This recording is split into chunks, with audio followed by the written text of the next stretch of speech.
नमस्कार, आप देख रहे हैं LBTI न्यूज 9। आपके साथ मैं हूं तुषार शर्मा। दोस्तों, कोरोना पेंडेमिक की शुरुआत के साथ ही हम सभी अपने घर में कैद हैं। इससे जहां एक और हमारे मानसिक, आर्थिक और सामाजिक स्तर पर प्रभाव पड़ रहा है, वहीं इससे बच्चे सबसे ज्यादा प्रभावित हुए हैं। इस पेंडेमिक की शुरुआत से बच्चे बाहर नहीं जा पा रहे हैं, उन्हें क्लासेस से लेकर होमवर्क तक सब कुछ ऑनलाइन करना पड़ रहा है, जिसके उनके मेंटल हेल्थ पर भी असर पड़ता हुआ नजर आ रहा है। इसके साथ ही बाहर ना जा पाने के कारण उनका सबसे ज्यादा समय जो है वो कंप्यूटर और मोबाइल पर बीतता हुआ नजर आ रहा है। कहीं ना कहीं इसके मद्देनजर रखते हुए उनके ऊपर गलत प्रभाव पड़ रहा है। ऑनलाइन क्लासेस की बात करें तो इसके दौरान बच्चों में सेल्फ डिसिप्लिन की सबसे ज्यादा कमी देखने को मिलती है। स्कूल में बच्चों को पढ़ने का एक वातावरण मिलता है जो कि घर पर बहुत ज्यादा मुश्किल हो जाता है मिलना। यही कारण है कि कई बार उन्हें असाइनमेंट करने में परेशानी होती है। इसलिए जरूरी है कि बच्चों को अच्छा वातावरण मिले जिससे वे आसानी से ऑनलाइन पढ़ाई कर सकें। तो आज हम इसी मुद्दे पर चर्चा करेंगे दोस्तों, और साथ ही जिस तरह से हम देख रहे हैं कि जो CBSE की जो बोर्ड की परीक्षाएं हैं वो रद्द हुई हैं, इस पर भी आज हम बातचीत करेंगे। तो बातचीत करने के लिए हमारे साथ मौजूद हैं रमन शर्मा जी। आपको बता दें ये सत्यानंद पब्लिक स्कूल के प्रिंसिपल हैं। सर, आपका बहुत बहुत स्वागत है हमारे शो में। धन्यवाद तुषार जी, धन्यवाद जी सर, सवाल की शुरुआत करते हुए मेरा पहला सवाल है, जिस तरह से हम देख रहे हैं कि ऑनलाइन कक्षाओं से छात्रों के लिए सबसे ज्यादा किन किन आम चुनौतियों का सामना करना पड़ रहा है? पिछले एक साल से जो बच्चे हैं वो पेंडेमिक के दौरान क्लासेस ऑनलाइन ले रहे हैं, तो किन किन चुनौतियों का उन्हें सामना करना पड़ रहा है? तुषार जी, अगर हम देखते हैं तो ट्रेडिशनल क्लासेस और ऑनलाइन क्लासेस में बहुत एक जमीन से आसमान का फर्क हम देखते हैं। सबसे बड़ा फर्क उसमें ये है कि जो हमारे स्टेक होल्डर्स हैं, जो मेन स्टेक होल्डर्स हैं, स्टूडेंट एंड टीचर, जब तक आपस में उनका कनेक्ट नहीं बनेगा तो सारी तरह की प्रॉब्लम्स हमारे सामने आएंगी। देखिए, ऑनलाइन क्लासेस तो बिल्कुल इस तरह से हो गया जैसे हम किसी इलेक्ट्रॉनिक डिवाइस के थ्रू या हम टेक्नोलॉजी के थ्रू एक डिस्टेंस लर्निंग प्रोग्राम के थ्रू हम लोग जैसे पढ़ते हैं और सीखते हैं। तो उसमें हम देखते हैं कि हमारा कोई क्योंकि सोशल इमोशनल कनेक्ट नहीं बनता है हमारे टीचर्स के साथ में, इवन आई कांटेक्ट नहीं बनता है, and that is for most important for a student and for the teacher as well. क्योंकि जब तक टीचर्स के अंदर से इंटरनली वो सेटिस्फाई नहीं हो सकता है जब तक बच्चे के साथ आई कांटेक्ट ना हो, क्योंकि आई कांटेक्ट ही एक ऐसा माध्यम है जिसकी वजह से टीचर को पता लगता है कि मैंने जो टीचिंग बच्चे के लिए किया है वो बच्चे तक पहुंचा है कि नहीं पहुंचा है। तो सबसे बड़ा जो ड्रॉबैक मैं देखता हूं यहाँ ऑनलाइन क्लासेस का ये है कि टीचर और स्टूडेंट का एक कनेक्ट नहीं बन पा रहा है।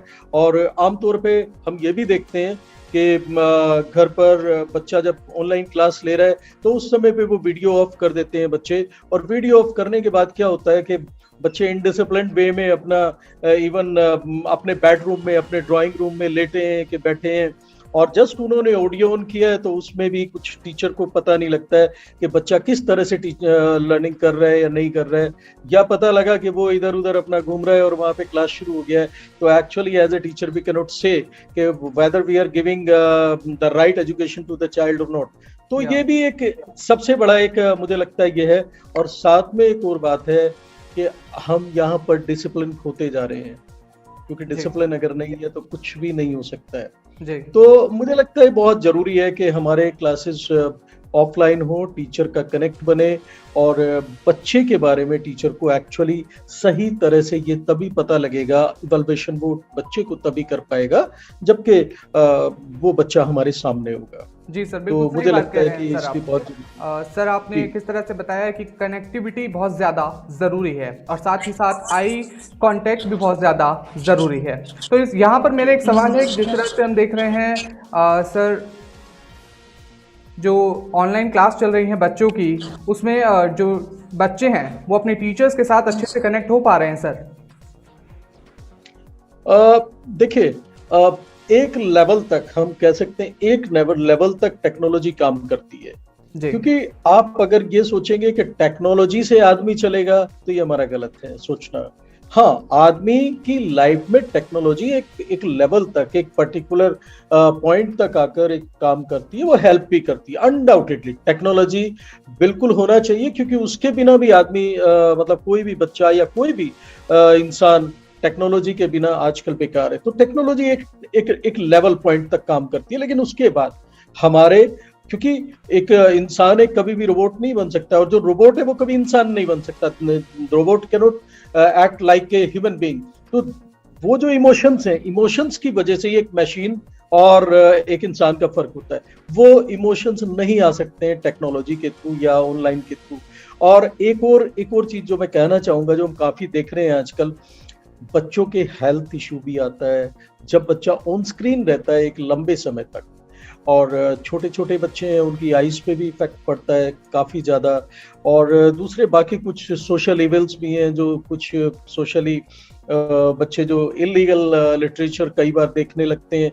तो एक्चुअली एज ए पेरेंट और the teacher at that time, because हमने उनको खुद अपने आप मोबाइल और लैपटॉप दे दिया है, तो अभी हम एक लेवल तक ये है कि उनको रेस्ट्रिक्ट नहीं कर सकते हैं। हमें नहीं पता कि जिस समय वो स्टडी कर रहे हैं उसके बाद वो क्या करते हैं। तो that is again the thing. तो कहीं ना कहीं ये सब चीजें हो सकती थी, लेकिन ऑल ऑफ सडन क्योंकि ये सब लॉकडाउन हुए और उसकी वजह से स्कूल्स बंद हैं हमारे, तो ऑल ऑफ सडन हुआ। अदरवाइज हम बच्चों को उस तरह से ट्रेन कर सकते थे अगर हमें कुछ टाइम मिलता, और फिर बच्चे इस टेक्नोलॉजी को ज्यादा अच्छे से इस्तेमाल भी करते, और वो रिजल्ट जो टीचर चाहते हैं वो रिजल्ट भी शायद कहीं ना कहीं में मिल सकता था। जी तो सर, ये बिल्कुल कुछ सही बात कह मुझे रहे हैं। लगा कि बिल्कुल सही बात कह रहे हैं सर। सर, यहाँ पे आपने हेल्थ इशू की बात करी। सर, यहाँ पे मेरा एक सवाल है, जिस तरह से हम देख रहे हैं जो बच्चे लगातार तकरीबन 8 घंटे तक स्क्रीन को देखते रहते हैं, तो ऑनलाइन कक्षाओं के दौरान उनके मानसिक तनाव कैसे मतलब प्रभावित हो रहा है सर? रियली बिल्कुल, आपने ये एक और वैलिड पॉइंट है जिसके ऊपर भी मैं बात करना चाहूंगा, क्योंकि जैसे मैंने अभी कहा हेल्थ इशू, हेल्थ में ये सब चीजें आ जाती हैं। हेल्थ में आपका आई भी आ गया, आई साइट बच्चे का काफी कमजोर हो रहा है। और क्योंकि आईज कहीं ना कहीं ब्रेन से रिलेट करती हैं, क्योंकि आईज को भी जो सारा का सारा सिग्नल मिलते हैं वो सब ब्रेन से मिलते हैं। और क्योंकि हम जितना ज्यादा ऑनलाइन रहेंगे उतना ज्यादा हमारा आईज सबसे पहले वहां पे थकान शुरू होगी, और या यूं मैं कहूँ कि इनडायरेक्टली या डायरेक्टली वो हमारा ब्रेन को थकान होगी। और जितना ऑनलाइन हम ज्यादा रहेंगे हमारी आंखें दुखेंगी, हमारा सर में दर्द होने लगेगा, एंजाइटी होने लगेगी, और बच्चे में वो कहते हैं ना चिड़चिड़ापन आने लगेगा, वो पेरेंट को डिसोबे करने लगेगा। यानी आप अगर देखें तो रूट कोज पे अगर जाएंगे तो आप पाएंगे कि जितना ज्यादा जो बच्चा ऑनलाइन रहेगा ना, वो सेपरेशन, आइसोलेशन उसका इवन अपनी फैमिली मेंबर्स के साथ, अपने पेरेंट के साथ और सोसाइटी के साथ तो नेचुरली वो रहता ही रहता है। तो यानी हम जो एक बनाना चाहते हैं आज, एक सभ्य समाज जो हम एजुकेशन के थ्रू बनाना चाहते हैं, तो मुझे लगता है वो कहीं ना कहीं हमारा जो एक पूरा मिशन है, वो पूरा मिशन इससे हमारा इंफ्रास्ट्रक्चर उसका चरमरा जा सा रहा है, ऐसा लगता है जी कि बहुत जल्दी क्लासेस, हमारे प्रॉपर क्लासेस, ट्रेडिशनल क्लासेस आने चाहिए। हाँ, मैं बिल्कुल इस चीज की एडवोकेसी करना चाहूंगा कि जो अभी हमारी आगे आने वाला जो हमारा न्यू नॉर्मल हो, उस न्यू नॉर्मल के अंदर हमें टेक्नोलॉजी को और ज्यादा स्पेस देना पड़ेगा, और वो देना चाहिए भी, for the student growth, for the future growth. तो वो सब ठीक है, लेकिन वापस हमें स्कूल पे आना जल्दी से जल्दी बहुत जरूरी है। आपके माध्यम से मैं सरकार की तरफ भी अपील करना चाहूंगा, और बाकी जितने सब हमारे ब्यूरोक्रेट्स वगैरह या जो भी हमारे सब लोग हैं जो रिस्पॉन्सिबल अथॉरिटीज हैं, कि अब अपना जो हमारा चारों तरफ का माहौल है, जो भी सर्कमस्टेंसेस हैं, उनको देखते हुए जल्दी से जल्दी स्कूल खोलने की तरफ इस दिशा में भी काम होना चाहिए एज पर रिक्वायरमेंट। जी, बिल्कुल सही बात कर रहे हैं सर आप। सर, यहाँ पे एक सवाल और है मेरा। जिस तरह से हम देख रहे हैं बीते 1 साल से बच्चे ऑनलाइन क्लासेस ले रहे हैं, तो क्या सर ऑनलाइन जो क्लासेस हैं वो सफल हो पा रही हैं? जिस तरह से स्कूल की जो क्लासेस होती हैं, बच्चों को वातावरण मिलता है स्कूल का। जी, देखिए, फिर से वहीं पे ही बात आती है, जैसे मैं अभी शुरू में भी बोल रहा था कि हम अगर टेक्नोलॉजी के थ्रू या ऑन स्क्रीन रह के अगर हम ये सोचते हैं कि वी कैन प्रोड्यूस 100%, जी, that is not possible, that will never ever be possible. इसमें तो केवल ये हो सकता है कि हाँ ठीक है, हम अगर ट्रेडिशनल क्लासेस में हम 100% ले सकते हैं, तो यहाँ पर हमें 60 to 65% या 55 to 65% हम लोग इसमें ले सकते हैं। तो that may be the output only.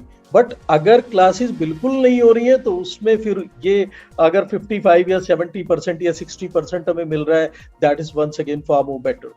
तो वो कहते हैं ना कि अगर बिल्कुल कनेक्ट नहीं है बच्चों का टीचर के साथ या स्कूल के साथ, तो उसके कंपैरिजन में ये है कि अगर ऑनलाइन क्लासेस के थ्रू हमें एक ऐसा प्लेटफॉर्म मिल सकता है कि जहां हम बच्चों से एक्चुअली डेली का डेली हम बच्चों से बात कर सकते हैं, या बच्चों को कुछ टीचिंग कंटेंट हम दे सकते हैं, या जो भी हम उसे सोशली या इमोशनली बच्चे को ट्रेन कर सकते हैं।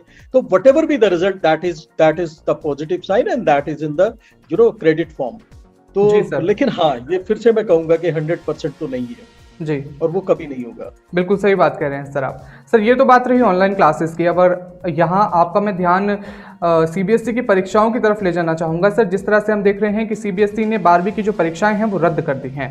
प्रधानमंत्री नरेंद्र मोदी की अध्यक्षता वाली बैठक में सीबीएसई की 12वीं की परीक्षाओं को रद्द करने का फैसला लिया गया था। तो इससे उनके आगे आने वाले भविष्य पर क्या प्रभाव पड़ेगा सर? अनडाउटेडली बहुत बड़ा प्रभाव पड़ता है, क्योंकि देखिए मेरा मानना अपना ये है, हमें कॉन्फिडेंस कहाँ से मिलता है? हमें जी। कॉन्फिडेंस सेल्फ इवैल्यूएशन से मिलता है। हम अपना मूल्यांकन अगर कर पाए, या हमारा मूल्यांकन किसी दूसरी एजेंसी के थ्रू अगर हो सकता है, तो उसके जो रिजल्ट आते हैं वो हमें काफी मोटिवेट करते हैं, एनकरेज करते हैं आगे बढ़ने के लिए, लाइफ में कुछ और इम्प्रूव करने के लिए। लेकिन आप सोचिए, अगर हमारा मूल्यांकन ही कभी नहीं हो पाया, अगर हम अपने आप को टेस्ट ही कभी नहीं कर पाए, तो क्या हम किस चीज में और कैसे इम्प्रूव करेंगे? अभी बच्चों के पास हर एक बच्चे के पास ये एक चांस होता है कि वो अपने आप को पहले 10th में और उसके बाद वो 12th में अपने आप को हर एक एंगल पे टेस्ट कर सकता है कि मैं आने वाले जीवन के लिए, अपने भविष्य के लिए कितना तैयार हूं, मैं क्या स्ट्रीम ले सकता हूं, उसका क्या क्राइटेरिया होगा, और उस क्राइटेरिया के ऊपर क्या मैं खरा उतरा हूं जब मैंने फाइनल बोर्ड एग्जाम दिए। लेकिन अगर मेरे बोर्ड एग्जाम्स ही नहीं होते हैं, अगर मेरी कोई टेस्टिंग ही नहीं हुई है, तो मैं कैसे अपने आप को उस जगह देख सकता हूं कि मैं अब इंजीनियरिंग करने के लायक हूं, मैं इस स्ट्रीम को लेने के लायक हूं, मैं मान लो कि नीट में या एमबीबीएस में जाने के लायक हूं, या मैं क्या करने लायक हूं? मुझे नहीं पता इस बात का।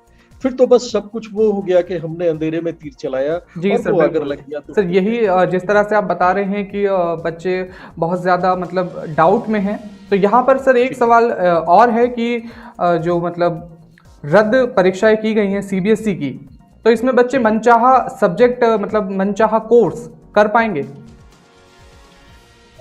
देखिए अभी ये काफी कुछ इसके ऊपर मैं कहूँ तो मंथन चल रहा है, जो हायर एजुकेशनल इंस्टीट्यूट्स हैं वहां पर भी, क्योंकि लाइक आईआईटी और लाइक एम्स आप बिल्कुल ऐसा एक्सपेक्ट नहीं कर सकते हैं कि वो केवल मार्क्स बेसिस पे ये सब कर लें और बच्चों को एडमिशन दे दें। बिल्कुल शायद मुझे नहीं लगता वो ऐसा होने वाला है। जी। तो कहीं ना कहीं ये बच्चों के लिए एक सेटबैक जरूर है कि जो बच्चे, इसमें ये भी हुआ कि जो बच्चे बहुत अच्छा कर सकते थे, लाइक अभी देखिए ना आप, हम अगर ये कहते हैं 10th 11th 12th क्लास जो अभी होम एग्जामिनेशन हुए हैं, या 10th 11th का जो पुराना रिकॉर्ड है उसके बेस पे अगर हम बच्चों को मार्क्स दे सकते हैं, तो उसमें क्या होगा कि बहुत सारे बच्चे हमने अपने पूरे टेन्योर में ऐसे देखे, बच्चा 10th में पढ़ने में बहुत अच्छा नहीं था, 11th में भी बच्चा बचपन में रह गया कि भाई चलो अभी 10th हुआ है, अब वो बच्चा 12th में आके गियर अप कर रहे, 10th में आके बच्चा कवर अप कर रहा है उन चीजों को, उसको ऑल ऑफ सडन ये लगा कि अदरवाइज मुझे कहीं कोई स्ट्रीम नहीं मिलेगी, अदरवाइज कहीं कोई कॉलेज नहीं मिलेगा। तो अब आप सोच के देखें कि बच्चे, मैंने बहुत सारे ऐसे देखे हैं अपने पूरे एजुकेशन के अंदर, पूरे अपने करियर के अंदर, कि जो बच्चे लास्ट मोमेंट पे आके एकदम से गियर अप करते हैं। आप मान के चलिए नॉर्मल कंडीशन में भी नॉर्मल बच्चे भी 10 to 15% का अप कर लेते हैं जब वो फाइनल एग्जाम पे आते हैं, तो वो भी एक उनके लिए काफी बड़ा एक चिंता का विषय इसमें रहेगा। अब बच्चे इसी डिलेमा में है कि यार हम क्या करें, हमने पूरी तैयारी की, हमने पूरी मेहनत की, ठीक है प्री बोर्ड्स में हम अच्छा परफॉर्म नहीं कर पाए due to lockdown, and sometime it में हैपन कि भाई उनके घर में कुछ सर्कमस्टेंसेस ऐसे रहे हो, सपोज घर में कोई कोविड पेशेंट रहे हो, उनकी वजह से बच्चा मेंटली डिस्टर्ब रहा हो उस समय जबकि प्री बोर्ड्स एग्जाम स्कूल के अंदर चल रहे थे। तो अभी उस बच्चे के फ्यूचर का क्या होगा? मेरा बहुत बड़ा एक पेन है, मेरा दुख है एक दिल का, कि इसमें बच्चों के लिए बहुत मतलब कोई अच्छा स्कोप इसमें निकल के नहीं आता। और उसको डेफिनेटली, जो आपने सवाल पूछा था मैं उसका भी जवाब दे दूं कि वो बिल्कुल बहुत मुश्किल रहने वाला है उन बच्चों के लिए जो बच्चे देख रहे हैं किसी प्रोफेशनल करियर के लिए, जो एजुकेशनल जो उनका आगे एजेंडा है उसके लिए डेफिनेटली उन्हें प्रॉब्लम काफी ज्यादा आने वाले हैं। जी क्योंकि सर। अभी ये वो समय है जिस समय में आपके रेगुलर जो कोचिंग क्लासेस वगैरह हैं वो सब भी बंद हैं, तो इसलिए डेफिनेटली इस साल में बच्चों के लिए बहुत मुझे लगता है कि प्रॉब्लम आने वाली है और वो बच्चे बहुत चिंता में हैं इस समय। जी सर, हम बिल्कुल सही बात कह रहे हैं सर आप। सर, मार्क्स की आपने बात की, एक अहम सवाल सर, जो सभी के जी जहन में है और काफ़ी मतलब परेशान कर रहा है उन्हें, कि मार्क्स किस बेसिस पर, मार्कशीट किस बेसिस पर बनाई जाएगी बच्चों की। Actually sir being the CBSE personal जो मतलब कि अभी जैसे हम लोगों का भी है कि जितना अभी हमारा एक्सपीरियंस रहा है सीबीएसई के साथ अबाउट 29 इयर्स का, तो on the basis of that experience I can say कि अभी हमारे पास या बोर्ड के पास इसके अलावा और कोई फिलहाल में शायद चीज़ नहीं दिखती, अनलेस एंड अनटिल कि हम उनका 10th क्लास 11th क्लास और जो 12th क्लास का जो भी इंटरनल होम एग्जामिनेशंस है उनके बेसिस पे उसको मार्किंग करें। लेकिन जैसे कि मैंने कहा कि वो इनजस्टिस कहीं ना कहीं जरूर होगा, और उसी के लिए शायद बोर्ड ने और हमारी जो गवर्नमेंट है मिनिस्ट्री ऑफ एचआरडी और इवन हमारे प्राइम मिनिस्टर, उन्होंने ये बोला है कि if anybody has doubt with this marking system then वो लोग बिल्कुल क्लेम कर सकते हैं कि वो आगे एग्जाम दे दें जब भी कुछ सर्कमस्टेंसेस अच्छे होंगे।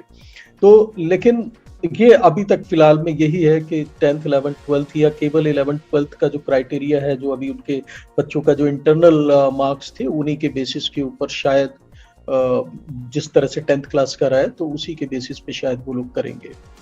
जी सर, बिल्कुल सही बात कह रहे हैं सर आप। किस तरह से दोस्तों देखा आपने, हमने तमाम बातें जानी कि कैसे ऑनलाइन क्लासेस में बच्चों को सबसे ज़्यादा मुश्किलों का सामना करना पड़ रहा है। कुछ बच्चे ऐसे भी हैं जो टेक्नोलॉजी से बहुत ज़्यादा फ्रेंडली नहीं है, वहीं कुछ ऐसे भी हैं जो क्लासेस करने में ज़्यादा कंफर्टेबल नहीं है। जिस तरह से सर ने हमें बताया, तो ऐसे में उन्हें सही सपोर्ट मिलने पर वे आसानी से इन मुश्किलों से उभर सकते हैं और ऑनलाइन लर्निंग को एंजॉय कर सकते हैं। तो दोस्तों आज के लिए बस इतना ही। आपसे गुजारिश है कि आप इस वीडियो को जल्दी से शेयर कीजिए ताकि ये सूचना और ये सीबीएसई वाली जो बात सर से हमें पता चली है ज़्यादा से ज़्यादा लोगों तक पहुंचे। और सर आपका भी बहुत बहुत धन्यवाद, इतना कीमती वक्त आपने हमें दिया।